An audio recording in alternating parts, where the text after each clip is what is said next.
شادی میں گانے تو نہ بجائے لیکن تیز آواز میں نعتیں چلا دے تو یہ بھی درست نہیں صحیح یعنی اصل تو ہے دوسرا آپ کے کسی کام کی وجہ سے تنگ تو نہیں ہو رہا، ایسا تو نہیں پہنچ رہی۔ اگر دوسرے کی نیند خراب ہو رہی ہے تو بھلے آپ قرآن پڑھ رہے ہو، قرآن پاک کی تلاوت کے ذریعے بھی لوگوں کی نیندیں اڑانا اور لوگوں کو تنگ کرنا حرام ہے۔ قرآن پاک کی تلاوت سے افضل اور کیا ہوگا؟ آپ سورہ اخلاص پڑھیں، قل هو اللہ شریف جب پڑھنا شروع کر دیں، لیکن اگر آپ اس انداز میں پڑھتے کہ لوگوں کو تکلیف پہنچتی ہے تو یوں پڑھنا حرام۔ سورہ فاتحہ پڑھتے تو یوں پڑھنا حرام، سورہ یاسین پڑھتے تو یوں کر کے پڑھنا حرام کہ جس سے لوگوں کو تکلیف پہنچے۔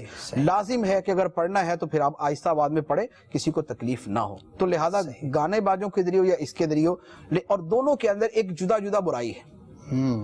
نعتوں کے ذریعے جو تنگ کرتے ہیں، اس میں برائی یہ ہے کہ عبادت کے ذریعے تنگ کیا دوسرے کو۔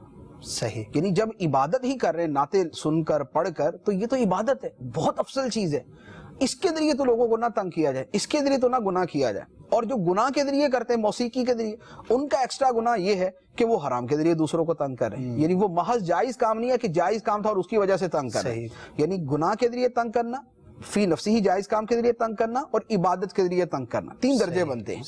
تو یہ جو پہلے موسیقی کے ذریعے کرنے والے ہیں، ان میں کئی سارے گناہ دوسرے بھی بڑھ جاتے ہیں۔ تو لہذا نعت کے ذریعے تنگ کیا جائے یا تلاوت کے ذریعے تنگ کیا جائے یا کسی ناجائز کام کے ذریعے تنگ کیا جائے، کسی صورت اس کی اجازت نہیں۔